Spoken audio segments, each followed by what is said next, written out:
Welcome to this session on comprehensible quarantine. Greetings from Vermont.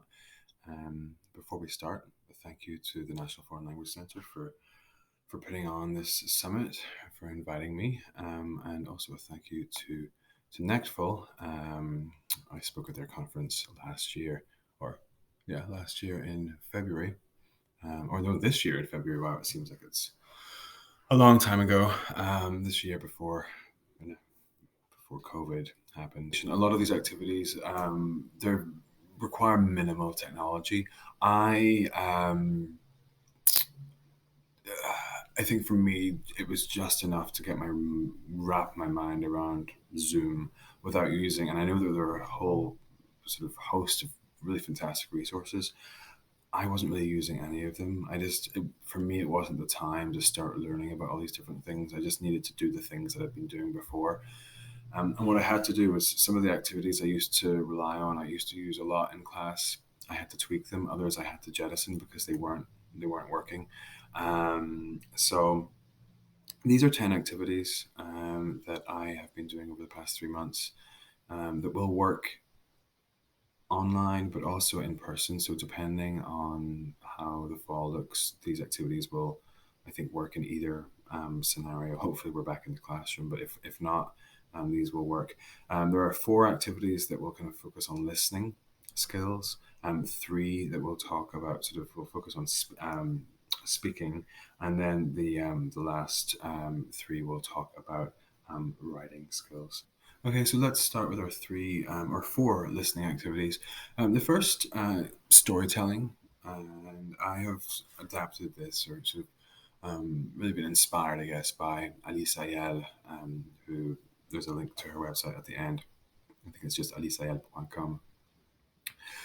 So what I do is I choose a story that the students will know, usually a fairy tale, but you can also do a movie or a story that you've been working on in class.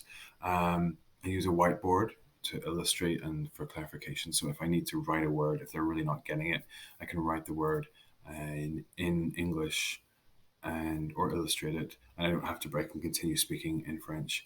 I do frequent comprehension checks, and there are a number of different extension activities and assessments that you can do with storytelling, which we'll talk about at the very end when I talk about write and discuss. My last piece of advice, before I just give you a very quick example, my last piece of advice, and I say this as much for myself, is to go slowly, because it's so easy with this to kind of race along and to go quickly, and there's really no need to do that.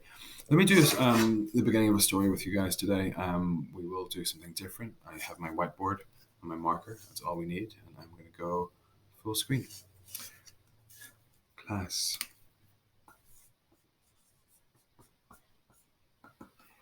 Il y a une fille. Il y a une fille. Mes classes, ce n'est pas une fille normale. Okay? Ce n'est pas une fille normale, c'est une fille spéciale. Parce que la fille a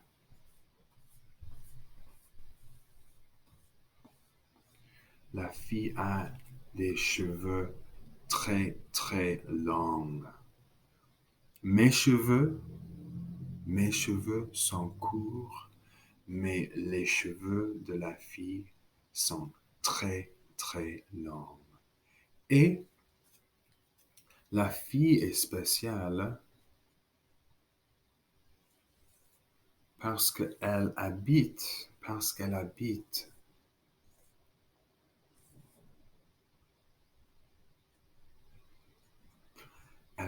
dans une tour, dans une grande tour. Voilà la fille. La fille, elle a des cheveux longs et elle habite dans une grande tour. Voilà.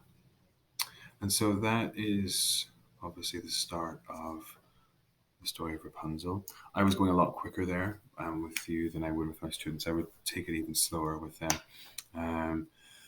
But it's great. Again, it's just a way of giving students input. And I do like fairy tales because there's some really quite gruesome ones, and I think the kids are into some of those sort of more macabre details. So I tend not to shy away from those. The next activity. This probably has a name more glamorous than drawing game, but that's the name that I came up with because I couldn't find an actual name for it. All the students will need is a pen and a pencil, or a pencil and some paper, something to draw on. And on your end, all you need is an image, something that's going to be compelling, something that's interesting, something with a lot of great detail. And I'll show you some examples in just a second. All you do is you describe the image in the target language, and then the students draw it. So it's very straightforward, and it's really giving them, again, they're really focused on what you're saying. They really want to understand what you're saying so that they can try and replicate it as best they can. I would suggest avoid talking about colors. It's very tempting to describe things. Oh, there's a red car, or there's a bright orange sunset. I tended to not do that just because I wasn't sure. Some of my students I know didn't have access to colored pens and pencils, so I just had them do it with a pencil or a pen. Of course, at the end, you're going to reveal the image, and usually it's quite entertaining to see their reactions. And if you would like to, if you want to, or if they want to, you can have them share their drawings just for fun, and we can talk about the similarities and differences, and do that in the target language, of course. And then right at the end, or after all of that, what I do is I ask the students what I could have done better. Okay, so were there certain things? Did I need to be more clear about size? Did I need to be clearer on positioning? And that's a good moment of self-reflection for me. I'm not interested in what they could have done better. It's more about what I could have done better. And here are some examples. So this is an image that I found online that I described to my students. Okay, so again, very simple language. Gary Larson, The Far Side. The Far Side, those cartoons, there's a wealth of fantastic images. I did this with a couple of classes, and they had a lot of fun with this. Taboo. I'm sure it's a game that most of you are familiar with. Again, what you're going to do is you're going to have the students suggest words or short phrases that you're then going to describe to them. I had the good fortune of I had started this already with my classes, and what I had done was in class I'd given each student like 10 little slips of paper, and on each paper they just wrote a word or a phrase, and I collected them all, and I had a little bag for each class, and I brought those home with me. So when I played this online, I was just able to pull the word out of the bag and do it that way. You could still do that. You could have a Google Doc, have the students populate it with words and phrases, and then I would actually go to the effort of, I think, cutting those out and putting them in a bag, just to have that sort of theatrical moment of pulling the words out of the bag. If you don't want to do that, use a random word generator, and I think that links to randomwordgenerator.com. So you can do it that way. And all you do then is you split the class into teams, or they can play individually if you would rather. I usually just did boys against girls, or birthdays in the first half of the year versus the second. Find some way of doing it. It can get a little bit tricky with doing it on Zoom. You're going to set a timer for a minute, and then in that minute, when you start the timer, you pull a word out of the bag and you try to describe it in the target language, and they're guessing. And I was having them guess just in English, so they're listening as much as they can. They're trying to understand, and then they're just guessing in English, and they're doing it in the chat. So they're all muted. I'm talking, and they're guessing. The tricky thing with this game is it is a lot of moving parts for you as a teacher. So you have to set your timer, you have to pull words out of the bag, you have to describe them, you have to also watch the chat and make sure you're not missing out on guesses. And then the last thing just to mention, if the timer ends and you're describing a word, then you can give it to the other team and give them 10 seconds to guess the word that you were describing. do not, and this is, well, you can do what you like, but I don't give them any more clues, or I don't repeat what I was saying. If they weren't listening, it's their problem. And I do that just because I'm not trying to be mean, but it just means that when Team A are playing the game, Team B are listening the entire time, because they know that as soon as that timer goes, if I'm still describing a word to Team A, then Team B, they get a chance to guess it. So again, it's a fun game. You can usually do first to 10 or first to 20. I'd say on average in a minute, my students weren't guessing more than five words. Sometimes less. Sometimes they'd be stuck on one. So you never know. Scattegories, again, it's a game I think we all are familiar with, and it's very straightforward to sort of to set up, and it requires very little preparation. The students will need obviously something to write on. You're going to give them a list of categories, and here are some examples that I came up with. Most of those I think are self-explanatory, apart from maybe the first one. Un pays is a country, but the rest: un instrument de musique, un fruit, un animal, un sport, un professeur dans cette école. So you present them with that list of categories. You choose a letter at random or not, it's up to you. And then I give the students about 3 minutes to come up with an item for each category, starting with that letter. Um, this is up to you. I allow my students to use word reference. Okay, so if they can't think about the word, or they can think of something in English that starts with that letter, and they're hoping that it starts with that letter in French, then they can use word reference, and they can do that on their own to check it. But doing that's going to slow them down. So there's an incentive to try and come up with things on their own.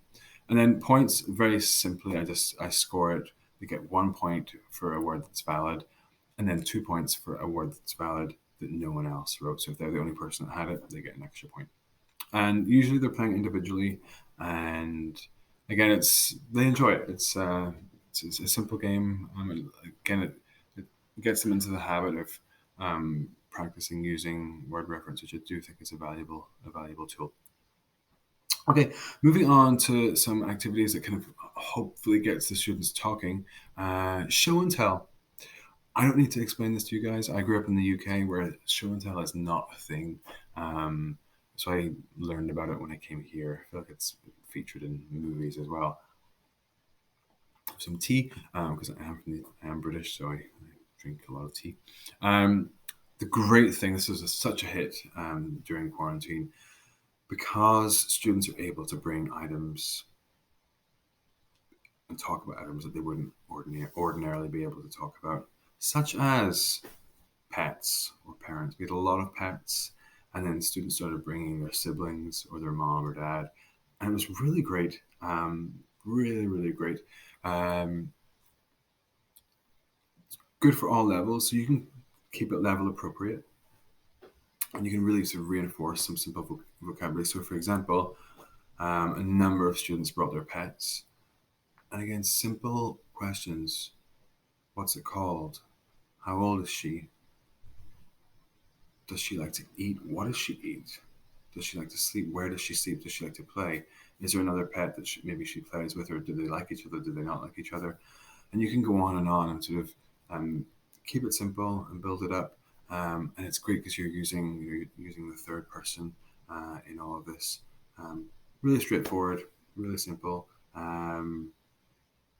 and yeah, it was a really powerful tool. And then you can use this at the end for a write and discuss, or some other extension activities, which we'll talk about later on.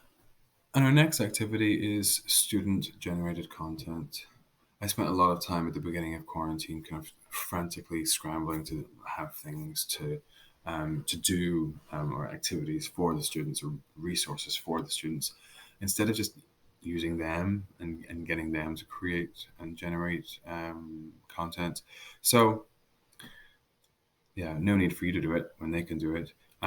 I just use Google Slides. For me, that's the easiest. I would just share a document with them and have them upload. So, for example, I'll put some examples in a second, but one day in one class we were talking about movies, and one kid asked about animated movies, and I told everyone, okay, I'm going to share a doc with you. Find a picture online of your favorite animated movie, upload it, write your name beside it, and then we'll talk about it. And so usually with those animated movies, I would maybe talk about 2 or 3 per lesson, and I'll show you the example in just a second. Again, same with show and tell. The student you're talking to, I'll have them unmute themselves. Everyone else is muted, and you're asking them just appropriate questions. And if students want to chime in, they can either unmute themselves or they can type a question in the chat, and then you can follow up with some kind of write and discuss or some other activity at the end of class, which we'll talk about in a second. So, a couple of examples: family trees. The one on the left, super interesting because you can see that there were a number of several wives, and that generated all sorts of discussion. And you can see the person on the right, a little bit more straightforward, but asking them simple questions. Comment s'appelle ta mère? What's your mom called?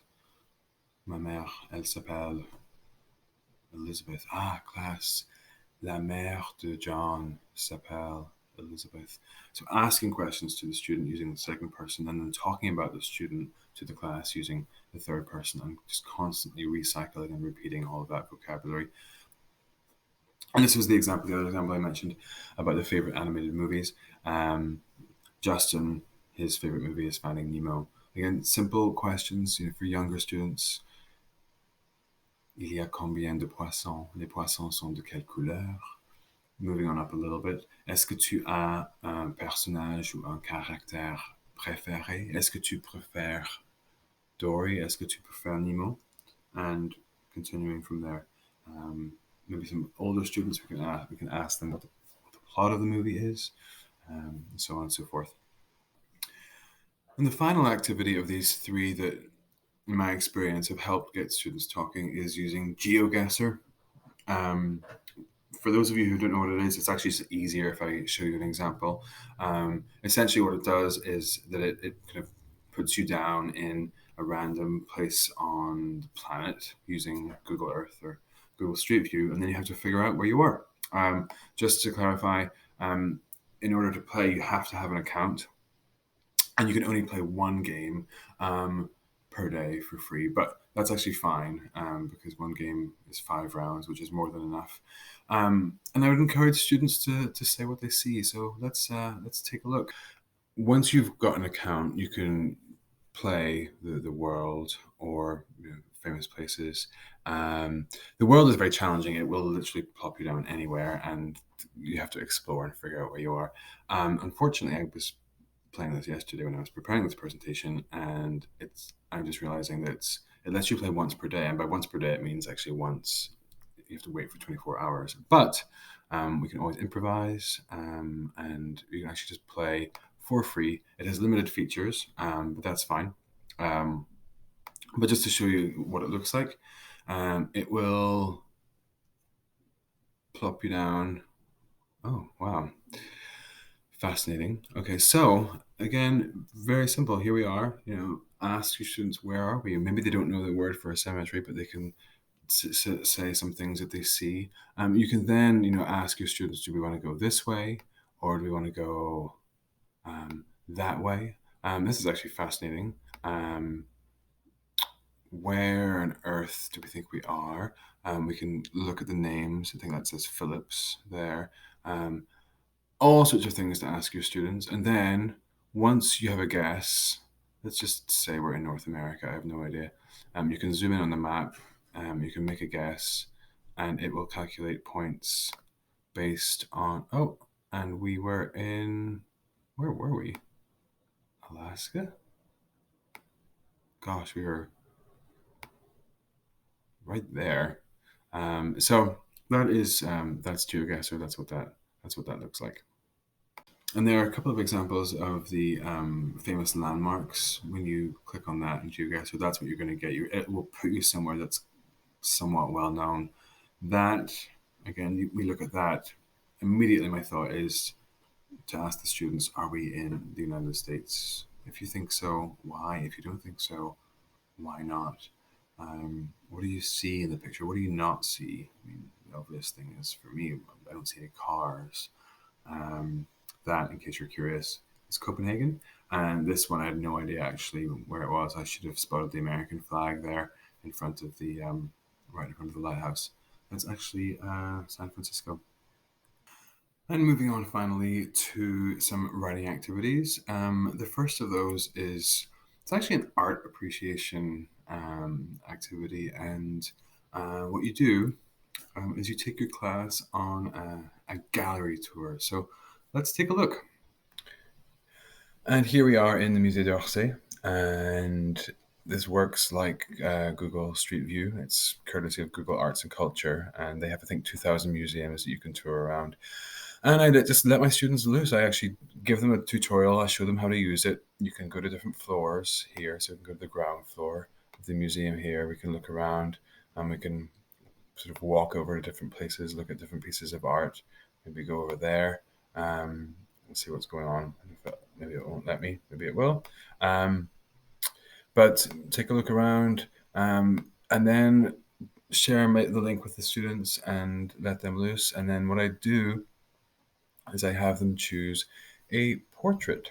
So once they've had time to explore, they're going to choose a portrait, and then very straightforward, have them write a poem or a story based on their chosen painting.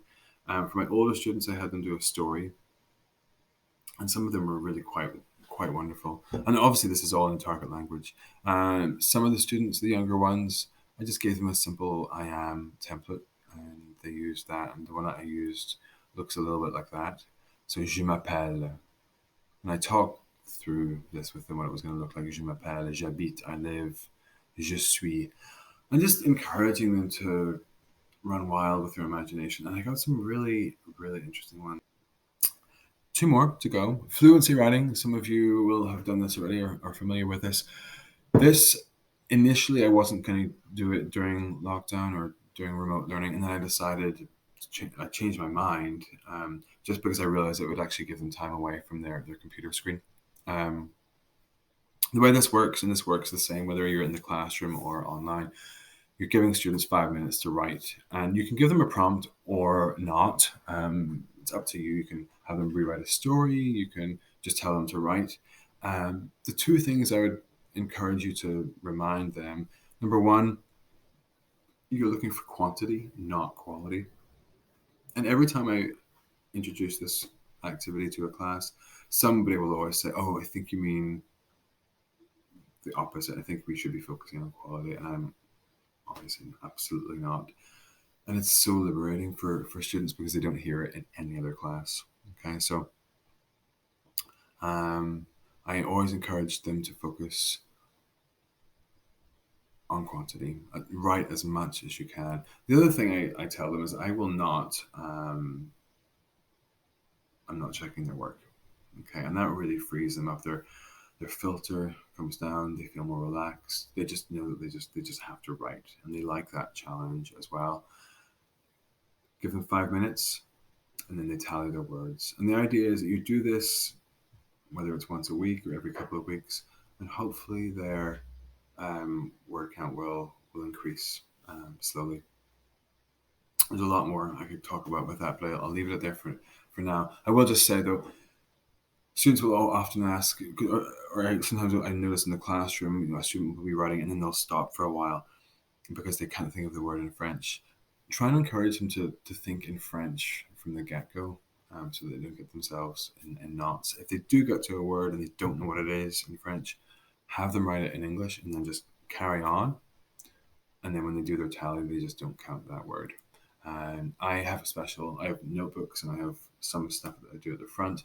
This I do at the back of the notebook, and they can just, that's all they do, so they can just very easily see how their tally is increasing, so see how they're doing. And like I said, I liked it during quarantine because it gives them 5 minutes away from the screen, and I tell them just to go and sit somewhere else, turn your camera off. If you want to put music on, you're more than welcome to do that. But 5 minutes, and then I give them a warning, and then tell them when the time is up, and then they count up the words. Lastly, write and discuss. This is something that I've heard Mike Pito discuss at a few different conferences, and again, a link to that is at the end.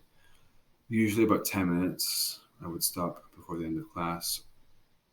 And it's just a chance to recap anything that we've talked about. So whether we've been telling a story, whether we've been talking about what we did on the weekend, whatever it might be. And you're doing this obviously in the target language. And the idea, I think, well, one of the ideas I think for me is that it allows students to make a connection between the spoken word and how it looks as it's written. In the classroom, I would actually just do this on the whiteboard. Um, in an online learning situation, I would use like Google Docs or Word and just share the document with them and type and have the students fill in the gaps as we go.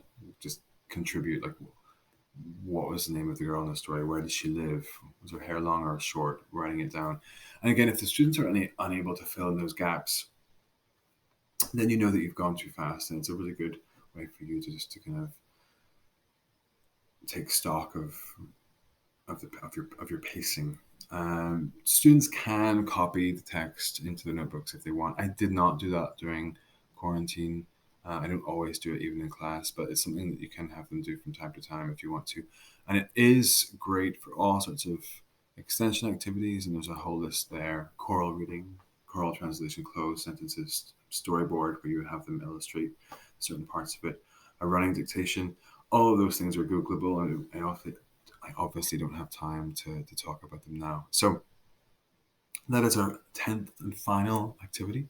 There are some resources, some links for you. I'm happy to share the slideshow with anyone if you need it. There's my info at the bottom, my Twitter. I have a TikTok as well. New website. And thank you for watching. And thank you once again to the NFLC for hosting this summit. Enjoy the rest of your summer, and all the best for the school year 2020-2021.